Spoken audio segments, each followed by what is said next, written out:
दोस्तों पेश है कत्ल की रात।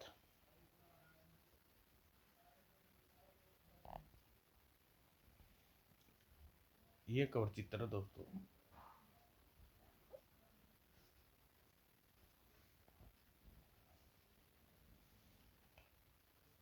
सानिया माथुर इवनिंग शो देखने के बाद अपनी कार से वापस लौट रही थी। एक मोड़ पर कार घूमी। हेडलाइट की रोशनी में सोनिया को एक डरावना दृश्य देखा। ओह! सोनिया भयभीत हो गई, मगर उसने स्वयं को काबू में रखते हुए कार की गति बढ़ाई और कार आगे निकल गई। बैकयार्ड में कातिल को कुछ दूर तक गाड़ी का पीछे भागते देखा। सोनिया कार पोर्च में खड़ी करके भयभीत हिरणी की तरह दौड़ती हुई ड्राइंग रूम में प्रविष्ट हुई। चाचा जी। अरे सोनिया, क्या हुआ तुम्हें? चाचा जी सुबह सुबह बताओ बताओ तो सही, क्या हुआ तुम्हें? सोनिया ने सब कुछ खुद जो देख कर आई थी चाचा जी को बता दिया। तुमने एक खून होते देखा क्या? कातिल को भी तुमने देखा लिया? हाँ चाचा जी, कुछ दूर वह मेरी कार के पीछे दौड़ा था, लेकिन उसका चेहरा साफ नहीं देख पाई। हमें पुलिस को इस बारे में घटना की सूचना देनी चाहिए। कुछ देर बाद दोनों पुलिस स्टेशन में थे। सोनिया का बयान लिया जा चुका था। मिस सोनिया, माना कि आपने कातिल का चेहरा नहीं देखा, लेकिन उसके शरीर की बनावट के विषय में तो बता सकती हो। उसका कद कैसा था? मैं इतना डर गई थी इंस्पेक्टर साहब की कुछ भी नहीं समझ पाई। आपने पूछा है तो याद है, एक लंबे कद का आदमी था।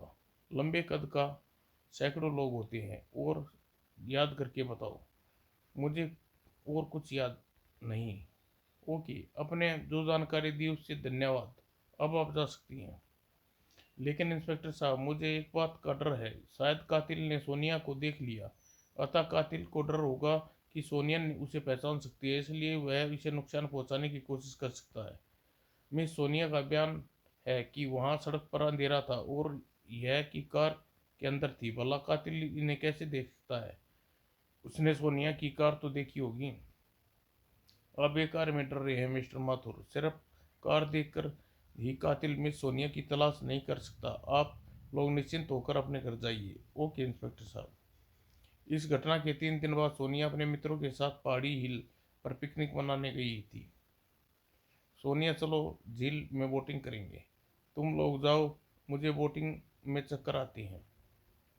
और मित्र दो किश्तियों में होकर झील की सैर करने गए। Bye bye bye. उधर जाकर उन लोगों से दूर से देखती हूँ। आह, यहाँ से झील का पानी भरे हुए कटोरे की तरह लगती है। और वह पहाड़ी के किनारे बैठकर अपने साथियों को देखने लगी। अचानक उसके पीछे आहट सुनी। उसने कुछ समझने से पहले ही दो हाथों ने झील की ओर धकेल दिया। सोनिया का शरीर कलाबाजी खाता हुआ पानी में जा गिरा, और उसकी साथियों ने झील से देख लिया। अरे सोनिया झील में गिर गई। तुरंत एक लड़के ने पानी में कूद पड़े। सोनिया पानी में गोते खा रही थी। लड़के तेजी से उसकी ओर तैर रहे थे। घबराओ मत सोनिया। और दोनों ने पानी से निकाल कर किनारे ले आए। सोनिया बेहोश हो चुकी थी, और होश में आने के बाद स्वयं को अस्पताल में पाया। चाचा जी, मेरी बच्ची। चाचा जी झील में खुद नहीं गिरी थी, किसी ने मुझे धक्का दिया था। धक्का? कौन था वह? मैंने उसका चेहरा नहीं देखा। दस्ताने पहने हुआ था, हाथ देखिए, पता नहीं कौन था। सोनिया, तुम्हें धक्का देने वाला वही कातिल था जिसने तुम्हें हत्या करते देख लिया। अपना पहचान छुपाने के लिए वह तुझे मार डालना चाहता है। तब तो क्या होगा चाचा जी? मुझे तो डर लग रहा है। घबरा मत बेटी, मैं पुलिस को जाकर तेरी सुरक्षा का प्रबंध करता हूँ। और पुलिस स्टेशन में इंस्पेक्टर ने सारी बात सुनने। माथुर, आपकी भतीजी उस कातिल के विषय में कुछ ज़्यादा ही सोचती है। मुझे नहीं लगता उसे झील में किसी ने धक्का दिया होगा। यानी आपने उसे पुलिस सुरक्षा प्रदान नहीं करोगे? नहीं मिस्टर माथुर, महज आपके बहम के कारण आपकी भतीजी के गिर्द पैरा नहीं बैठा सकता। उसी शाम मिस्टर माथुर ने प्रेट जासूस से मिले, जिसका नाम अशोक था। मिस्टर अशोक, मेरी भतीजी सोनिया परजान की खतरे में है। उसके पीछे एक कातिल लगा है। मैं चाहता हूँ आप उसकी सुरक्षा का जिम्मा लें। मिस्टर माथुर, आप ने अशोक की पहचान के लिए सोनिया का चित्र दिखाया और जरूरी बातें बताई। अंत में बोला, इस वक्त सोनिया खुलसर नर्सिंग होम में है। कल शाम तक घर वापस आ जाएगी। मैं चाहता हूँ कल शाम से आप उसकी निगरानी शुरू कर दें। ओके माथुर, मिस सोनिया उस कातिल से बचाने की पूरी कोशिश करूंगा। थैंक यू, अब मैं चलता हूँ। अशोक कोई बहुत मशहूर प्राइवेट जासूस नहीं था। उसके पास महीने में एक आध केस आया करता था। इसी कारण उसके भीतर काम करने का जोश बहुत ज़्यादा था। अगर लड़की की जान खतरे में है तो मैं कातिल उसे नर्सिंग होम में नुकसान पहुंचा सकता है। मुझे आज रात से ही उसकी निगरानी शुरू कर देनी चाहिए। और रात के 12 बजे वह खुलसर नर्सिंग होम की इमारत के पीछे गली में एक मकान की दीवार की ओट में खड़ा था। अगर कोई व्यक्ति सोनिया को मारना चाहता है तो वह इसी ओर से नर्सिंग होम में घुसने की कोशिश करेगा। कुछ देर बाद उसने एक टैक्सी गली में आती देखी। यह टैक्सी इसी तरफ क्यों आई है? टैक्सी नर्सिंग होम की इमारत के निकट रुक गई। पिछली सीट पर एक व्यक्ति बाहर निकला। वह बाहर झुककर भीतर बैठे ड्राइवर से कुछ कहने लगा। कुछ क्षण बाद पैदल चलता हुआ गली के बाहर निकलता चला गया। टैक्सी वहीं खड़ी रही। अशोक ने मन में संदेह पैदा हुआ, कौन है यह व्यक्ति? टैक्सी यहाँ रुका कर कहाँ चला गया? और 15 मिनट बाद वह व्यक्ति वापस न आया तो अशोक टैक्सी की ओर बढ़ा। भैया, माचिस होगी तुम्हारे पास? नहीं, माचिस नहीं है। अच्छा, क्या टैक्सी खाली है? नहीं, सवारी है मेरे साथ। कौन है वह सवारी? कहाँ से लाए हो तुम उसे? इस बार ड्राइवर चौंक कर कुछ क्रोध अशोक को देखा। तुम पूछने वाले कौन हो? मैं। और शब्द मुंह में ही रह गए। अशोक नीचे गिरा मगर बेहोश नहीं हुआ, लेकिन पीड़ा के कारण उसकी आंखें बंद हो गई। तुम बिल्कुल ठीक समय पर आए जगीरा। ड्राइवर ने जिस जगीरा कहकर संबोधित किया था उसने सोनिया को कंधे से उठा रखा था। शेरू कौन था यह? ड्राइवर ने उत्तर दिया। यह अशोक ने नहीं सुना था, लेकिन उसका मस्तिष्क बस इस ओर था, सोच रहा था। जगीरा, शेरू, ओह गॉड, यह लोग तो खतरनाक पेशेवर कातिल अपराधी जगत के नाम काफ़ी मशहूर है और इसे रास्ते में निपटेंगे। वो टैक्सी चल पड़ी। मैं इस वक्त दो खतरनाक कातिलों के चुंगल में फंस गया हूँ। अपना पिस्तौल भी गाड़ी में छोड़ आया हूँ। खाली हाथ इन बदमाशों का मुकाबला नहीं कर सकता। इसकी तलाशी ले के देखता हूँ। और उसने अशोक का पर्स निकाल कर पर्स देखा। जासूसी लाइसेंस। ओ, यह प्राइवेट जासूस है। जासूस? हाँ, लेकिन ये हमारे पीछे कैसे लगा? पीछे कैसे भी लगा, पर यह सोचो इसका किया क्या जाए। इसने मुझे अच्छी तरह देख लिया। मैंने सोच लिया है इसका क्या करना है। तुम पुल पर गाड़ी रोक लेना। पुल पर जाने की क्या जरूरत है? इसे यहीं गोली मार कर सड़क के किनारे फेंक देते हैं। नहीं, तुम नदी में फेंकेंगे ताकि लाश मिले। इसकी मौत का दुर्घटना या आत्महत्या समझा जाए। मन ही मन अशोक बचाव की तरकीब सोच रहा था। यह शायद नदी की पुल की बात कर रहे हैं। काफी ऊंचा पुल है।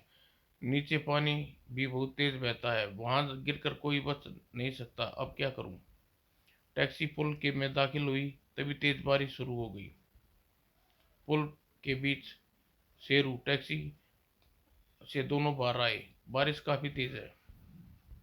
यह हमारे लिए अच्छा है। बारिश के कारण पुल पर कोई निशान नहीं बचेगा। आओ गाड़ी से बाहर निकालते हैं। दोनों मिलकर अशोक को बाहर खींचा। जरा देखना, यह अभी बेहोशैया बहाना कर रहा है। जगीरा ने अपनी बूट की ठोकर सख्ती से अशोक के घुटने पर मारी। पीड़ा के कारण अशोक की आंखें से पानी आ गया था, मगर वह दांत भींचकर पीड़ा सहन कर रहा था, क्योंकि इस वक्त तड़पने का मतलब सिर्फ मौत था। चोट खाकर भी नहीं हिला, इसका मतलब बेहोश है। तो फिर फेंक नीचे।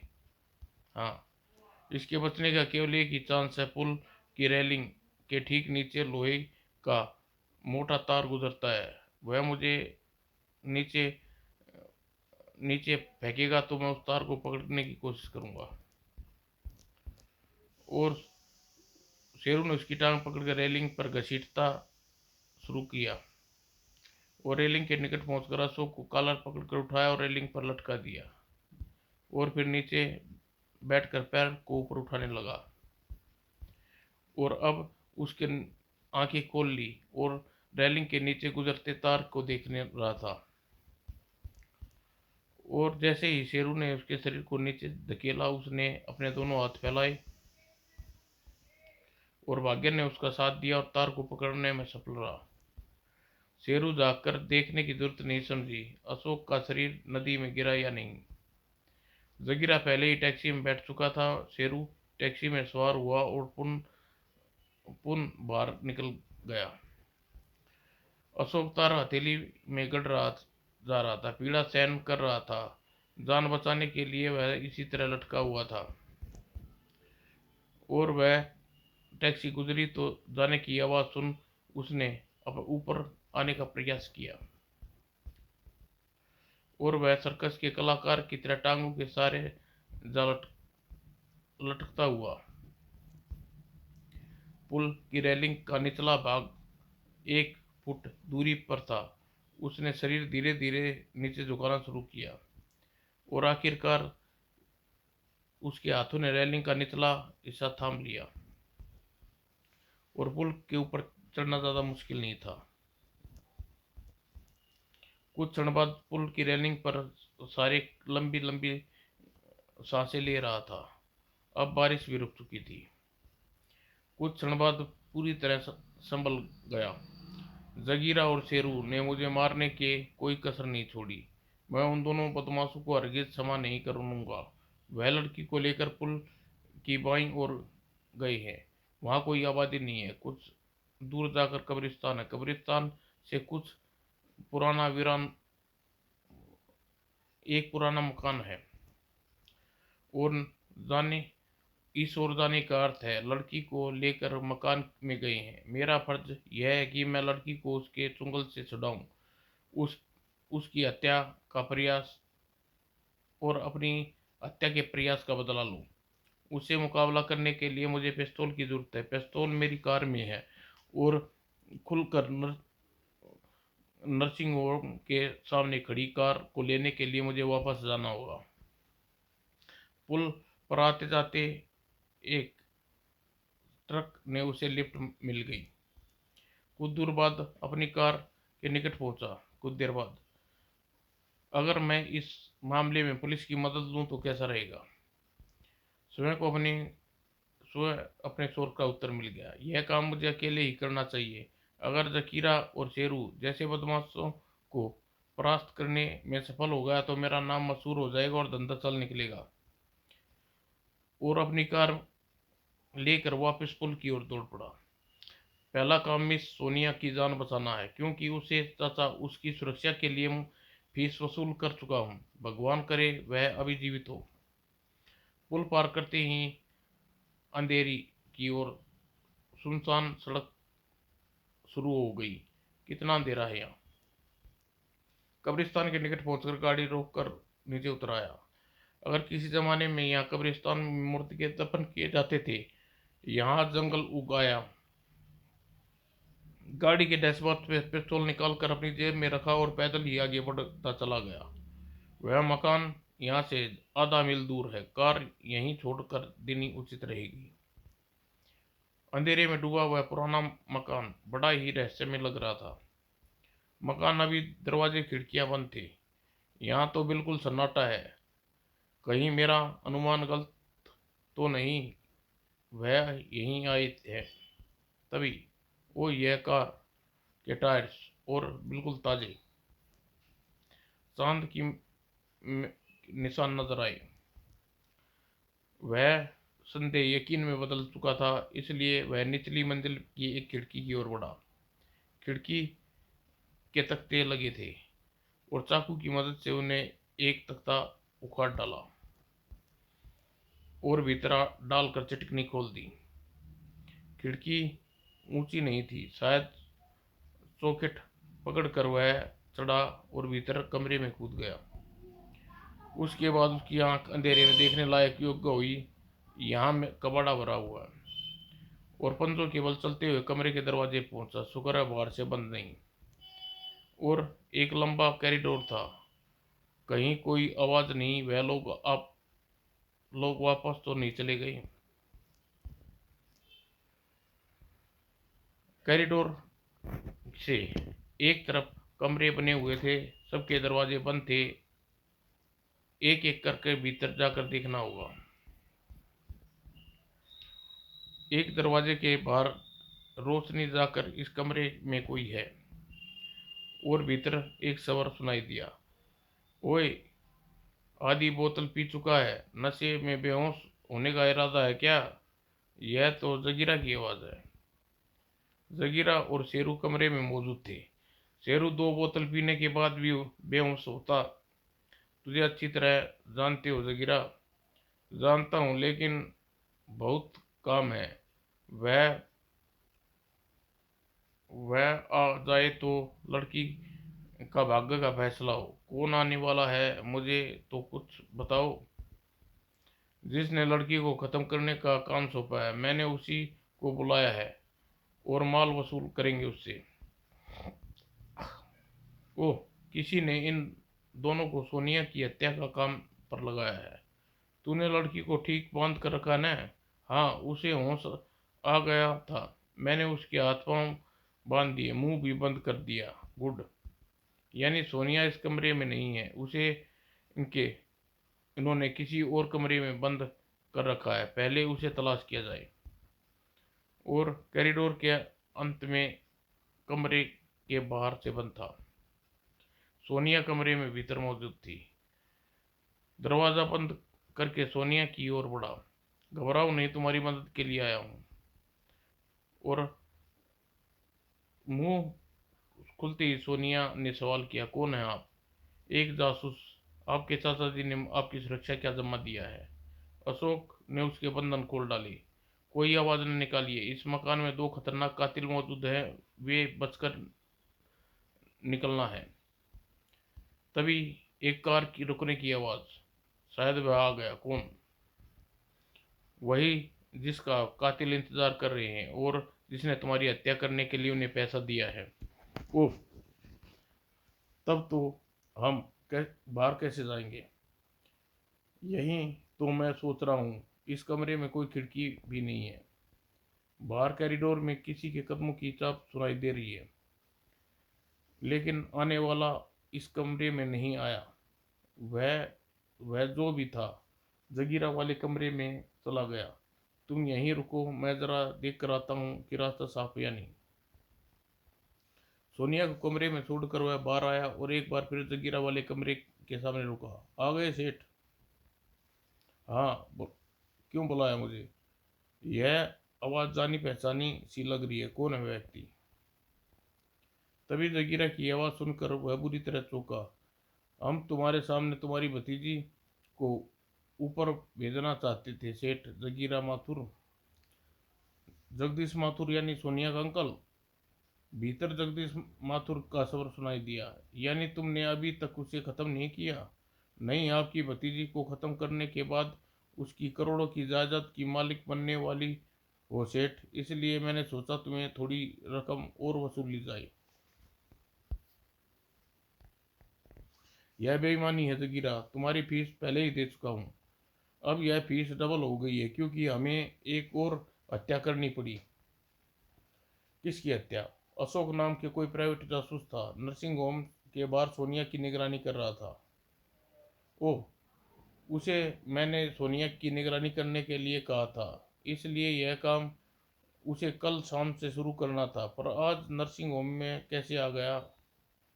पता नहीं कैसे पहुंच गया। खैर, मैं उसकी लाश नदी में काफ़ी दूर तक बह गई होगी। तुमने उसे सोनिया के पीछे लगाया था ताकि सोनिया की मौत के बाद पुलिस को बता सकूं कि मैंने उसकी सुरक्षा का पूरा प्रबंध किया था। इसलिए मैंने अशोक को कल शाम निगरानी करने के लिए कहा ताकि इस बीच तुम अपना काम कर लो, मगर तुमने तो उसे भी अभी तक उसे जिंदा रखा हुआ है। हमें अब हम तभी खत्म कर देंगे सेठ जब उसकी मौत का संदेह तुम पर जाएगा, क्योंकि मरने मारने में तुम ही लाभ पहुंचता।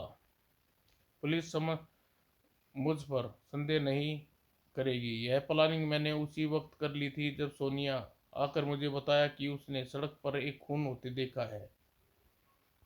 मैं सोनिया को पुलिस स्टेशन लेकर गया और इसलिए मैंने खुद उसे जेल में धक्का दिया, ताकि यह साबित हो सके कि कातिल सोनिया के पीछे लगा हुआ है, जिसने वह हत्या करते देख चुकी है। मेरी योजना संपूर्ण है। सोनिया की हत्या का मुझ पर कोई संदेह नहीं कर सकता। तुम बहुत चालाक हो सेठ। खैर, अब तुम 50,000 रुपये और देने का वादा करो तो हम सोनिया की हत्या करेंगे, वरना नहीं। ठीक है जगीरा, मैं तुम्हारी बात मानने के लिए तैयार हूँ। रकम मेरी गाड़ी में मौजूद है। सोनिया को ख़त्म कर दो, रकम तुम्हें मिल जाएगी।